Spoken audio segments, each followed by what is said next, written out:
राम राम दोस्तों। मेरा नाम है शुभम बुतड़ा।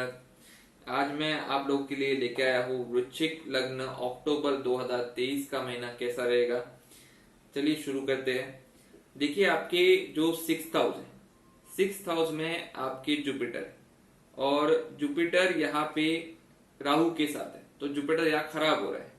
अब ये राहु कब तक है? 30 अक्टूबर तक। अगर 30 अक्टूबर तक हम राहु के उपाय जारी रखें और गुरु के भी उपाय जारी रखें तो गुरु की स्थिति यहाँ मजबूत होगी। आपको दो काम नहीं करने हैं, एक तो लोन नहीं लेना है और एक तो अपनी हेल्थ की तरफ बिल्कुल भी केयरलेस नहीं होना है, क्योंकि सिक्स हाउस में यहाँ हेल्थ के ऊपर कुछ इश्यूज आ सकते हैं।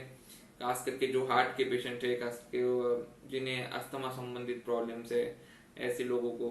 तो गुरु सिक्स हाउस में है तो ये गुरु जो है हमारे बॉडी में श्वास का कारण होता है। तो जो लोगों का खराब जुपिटर होता है, ज्यादातर उन्हें अस्थमा वगैरह जैसी बीमारी होती है, याददाश्त कमजोर होना वगैरह वगैरह। तो अगर कुछ इसमें से कुछ है तो फिर ऐसे लोगों के लिए लास्ट आखिरी महीना थोड़ा सा खराब है, ये अक्टूबर। तो मैं इतना ही कहना चाहूंगा कि गुरु के उपाय जारी रखिए और राहु के उपाय जारी रखिए। तो गुरु के उपाय में क्या रहेगा? आप हल्दी के दूध का सेवन करिए, या पानी में भी हल्दी मिलाकर पीना चाहे तो पी सकते हैं। इसके बाद आप राहु के लिए उपाय करिए। राहु के लिए आप भगवान शिव के मंदिर में जाकर आप भगवान शिव को नीले फूल अर्पण करिए। इसके बाद आप समुद्र के किनारे जा सकते हैं। समुद्र के किनारे जाकर आप समुद्र के किनारे थोड़ी देर बैठ के आइए, क्योंकि वहां से भी आपकी निगेटिविटी जो है वो काफी हद तक कम हो जाएगी। वहां का जो एनवायरनमेंट है वो आपकी निगेटिविटी को सोख लेगा, जिससे कि राहु की जो एनर्जीज है वो आप में काफी हद तक कम हो जाएगी। इसके बाद हम बात करते हैं शुक्र की। शुक्र आपके नवम भाव में। अब शुक्र आपका सप्तम भाव का लॉर्ड है और 12वें भाव का लॉर्ड है। तो कहीं ना कहीं मुझे ऐसा लगता है स्पाउस के वजह से या स्पाउस के थ्रू या अपने बिजनेस पार्टनर्स के थ्रू या किसी वजह से आपकी लॉन्ग डिस्टेंस ट्रैवल स्टार्टिंग के कुछ दिनों में हो सकती है। बाद में जब शुक्र आपके दशम भाव में आ जाएगा, तो शुक्र दशम भाव में जाएगा तो आप जो भी लोग क्रिएटिव फील्ड से जुड़े उन्हें फायदा होएगा, चाहे फिर वो एक्टिंग, डांसिंग या कुछ और क्रिएटिव फील्ड से जुड़े हैं तो उन सभी लोगों को फायदा होगा। औरतों से संबंधित कोई भी बिजनेस में फायदा होगा। अगर कोई औरतों से संबंधित कोई दुकान ओपन करके बैठा है तो उसमें भी उसको फायदा होगा। उसके बाद हम बात करते हैं सूर्य की। सूर्य आपके दशम भाव के स्वामी हैं, ओके, और वो शुरुआत में ही 11वें भाव में है, ठीक है। तो सूर्य अगर आपके चार्ट में मजबूत है तो अच्छी बात है, तो आपको लाभ वगैरह मिलेंगे अगले 15 दिन तक। लेकिन 15 दिन के बाद जब सूर्य तुला राशि में चले जाएगा तब तब थोड़ी दिक्कत आएंगी, काम धंधे अटकेंगे। जिनके विदेश से संबंधित काम है उनका तो ठीक है, लेकिन जिनके विदेश से संबंधित काम नहीं है, जिनके काम नॉर्मल है, उनके कामों में अड़चने आ सकती है, सरकार की तरफ से कुछ तकलीफ हो सकती है, कोई और दिक्कतें आ सकती है। इसके लिए आपको बहुत ही केयरफुल होना चाहिए।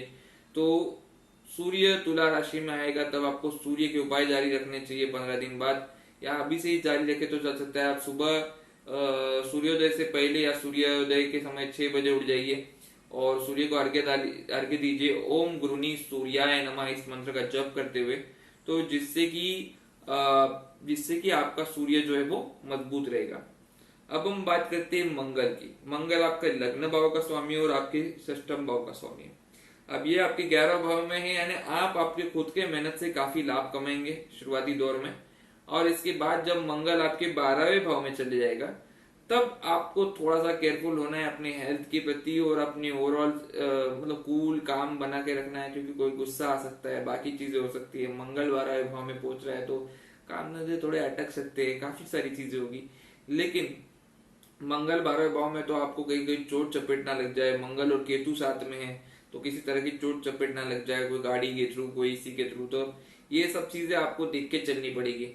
मंगल के उपाय जारी रखिए। मंगल के लिए उपाय है हनुमान जी की सेवा करिए। उसके अलावा चांदी के गिलास में पानी पीजिए और गुस्से पे अपना जबरदस्त काबू रखिए। गुस्से पे कंट्रोल करने के लिए जो भी वीडियोस आते हैं वो सब चीजें देखिए, क्योंकि मंगल गुस्से के थ्रू या गाड़ी वाहन के थ्रू, क्योंकि मंगल और केतु साथ में है तो इसी के थ्रू आपको तकलीफ दे सकता है। और आपका एनवायरमेंट जो है वो एक आध महीने तक थोड़ा आपको मतलब देख के चलना पड़ेगा कि थोड़ा एनवायरनमेंट आपका खराब रह सकता है, आजू बाजू में आपके चिड़चिड़ होने लायक चीजें हो, तो उस समय अपना पेशेंस आपको बना के रखना पड़ेगा। उस समय आपकी वो शनि की ताकत काम आएगी। अब हम बात कर लेते हैं मंगल तो हो गया। अब हम बात कर लेते हैं केतु। तो केतु तो आपके 12वें भाव में, तो किसी किसी को चैन की नींद नहीं आ रही होगी, क्योंकि केतु जो है वो 12वें भाव में चैन की नींद नहीं देता है, वो नींद आने नहीं देता है, या नींद डिस्टर्बिंग होती है, काफी सारी चीजें होती है। लेकिन अब केतु जो है वो 11वें भाव में जा रहे हैं, तो 30 अक्टूबर के आगे आप चैन की नींद सो सकते हैं। लेकिन उससे पहले आपको आपके अंदर की जो मतलब, क्योंकि केतु वहां पे है, तो आपको जो है एफर्ट करके छोड़ देने की आदत को ये रखना होगा 30 तारीख तक, तब आप चैन की नींद सो सकते हैं। क्योंकि आपको रात में बेचैनी की वजह से नींद नहीं आ रही है, तो उसके लिए आपको ये है कि भाई करो और करके छोड़ दो। तो ये अगर सिद्धांत पे अगर आप चलेंगे तो आप चैन की नींद भी सो सकते हैं केतु जब इसमें, क्योंकि 12वें भाव में इस महीने बहुत ज्यादा ग्रह जमा हो रहे हैं, सूर्य, मंगल, केतु और आगे बुध भी। तो कहीं ना जिनका संबंध जेल या अस्पताल या विदेश से है उनकी बात अलग है, लेकिन ये कहीं ना कहीं मुझे काम अटकाते हुए ज्यादा दिख रहे हैं लास्ट के फेज में, लास्ट 15 अक्टूबर से 30 अक्टूबर में।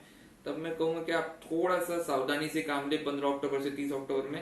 तो जैसे मैंने कहा कि सूर्य के उपाय मैंने करने के लिए कहा, मंगल के लिए मैंने हनुमान जी का करने के लिए कहा, केतु के लिए मैं उपाय देता हूँ कि केतु के लिए आपको करना है कि भाई लोगों में कंबल बांटे, ठीक है, मल्टी कलर कंबल। उसके बाद बुध के लिए उपाय है आप गाय को हरा चारा खिलाए, गाय को हरा चारा खिलाए। ये सब चीजें अगर आप कंटिन्यूस करते रहेंगे तो कोई दिक्कत की बात नहीं। अब हम बात करते हैं सिर्फ आखिरी ग्रह शनि की। शनि आपके चतुर्थ भाव में, और शनि 4 नवंबर को मार्गी होंगे, तब तक वो मार्गी नहीं है। शनि आपके द्वितीय और चतुर्थ भाव के स्वामी है। तो अब शनि जब तक मार्गी नहीं होंगे तब तक क्या है कि आप एफर्ट तो कर रहे हैं, लेकिन वो थोड़ा सही जगह नहीं जा रहे या उतना एफर्ट नहीं कर पा रहे।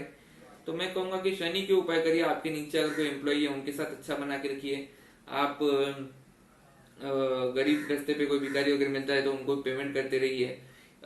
उसके अलावा आप इन जनरल सभी के साथ, बूढ़े लोग जो है उम्र में, उनके साथ अच्छा रखिए। इन शॉर्ट आप अगर ये सब करते हुए चलते हैं तो आपका शनि मजबूत रहेगा और आपको कोई खास दिक्कत नहीं होगी। तो अगर ये सब आप करते हुए चलते हैं तो आपका ये महीना बहुत ही सुखद जाएगा। अगर आपको ये वीडियो पसंद आई है तो इस वीडियो को लाइक करिए, चैनल को सब्सक्राइब करिए। अगर आपके कुछ सजेशन है तो नीचे कमेंट करिए। Thank you.